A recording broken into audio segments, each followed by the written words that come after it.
সুপ্রভাত বন্ধুগণ, আপনাদের সবাইকে জানাই প্রভু যীশু খ্রিস্টের নামে শুভেচ্ছা ও শুভকামনা। আসুন দেখি ঈশ্বর তার পবিত্র শাস্ত্র বাইবেল থেকে আজ এই প্রাতকাল আমাদের কি বলতে চান। আজকের এই প্রাতকালীন অধ্যয়নের জন্য আমরা বের করব গীত সংহিতা তার 23 অধ্যায় 6 পদ।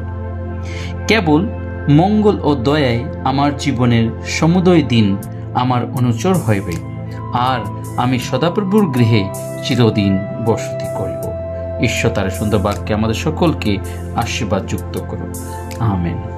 আমরা যখন গীত সংহিতা তার 23 অধ্যায় যখন পাঠ করি, আমরা দেখি এই গীত দাউদ লিখেছেন এবং সে দাউদ এখানে বলছে, সদাপ্রভু আমার পালক, আমার অভাব হইবে না। হ্যাঁ বন্ধুগণ, সদাপ্রভু আমার পালক, আমার অভাব হইবে না।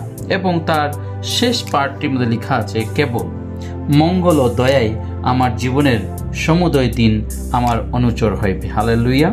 কেবল মঙ্গল ও দয়ায় আমার জীবনের সমুদয় দিন আমার অনুচর হইবে। এখানে কেবল মঙ্গল ও দয়ায়, আপনি জানেন যে মঙ্গল ও দয়ায় এটা কি? এটা প্রভু যীশু খ্রিস্টের বিষয়ে বলা হচ্ছে। প্রভু যীশু খ্রিস্ট তিনি পৃথিবীতে এসেছেন, তিনি তার নিজ জীবনকে দিয়ে আমাদেরকে উদ্ধার করে তিনি আমাদের জন্য সেই মঙ্গল এবং দয়া দিয়ে গেছেন।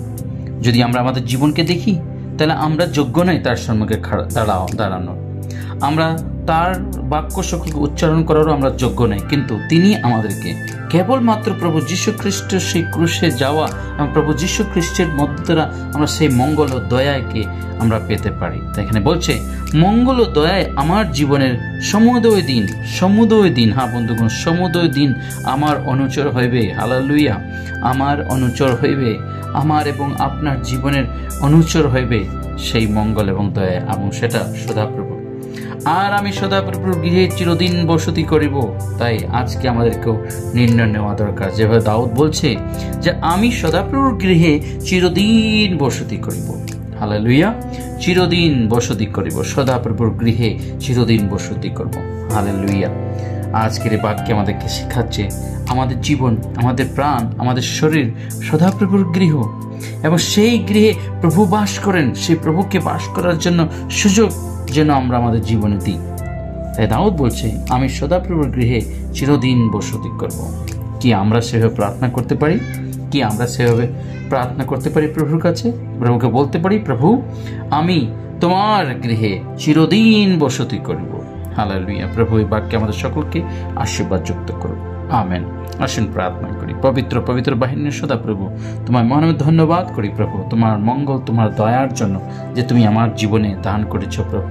পিতার সাহায্য করার জন্য আমরা তোমার গৃহে চিরদিন যেন বসতি করতে পারি প্রভু। যেভাবে সাধু দাউদ বলছে, ঠিক তদ্রূপ যেন আমরা আমাদের জীবনকেও তোমার হস্তে সমর্পণ করতে পারি প্রভু। কারণ তুমি আমাদের উদ্ধারকর্তা, তুমি আমাদের পালক, তুমি আমাদের রক্ষাকর্তা প্রভু। তুমি আমাদের সর্বদা তোমার নিজের পক্ষ ছাড়া তো তুমি ঢেকে রেখেছো। তাই তোমাকে ধন্যবাদ করি। এই ক্ষুদ্র প্রার্থনা যিশু তোমার পবিত্র নামে চাই, আমেন।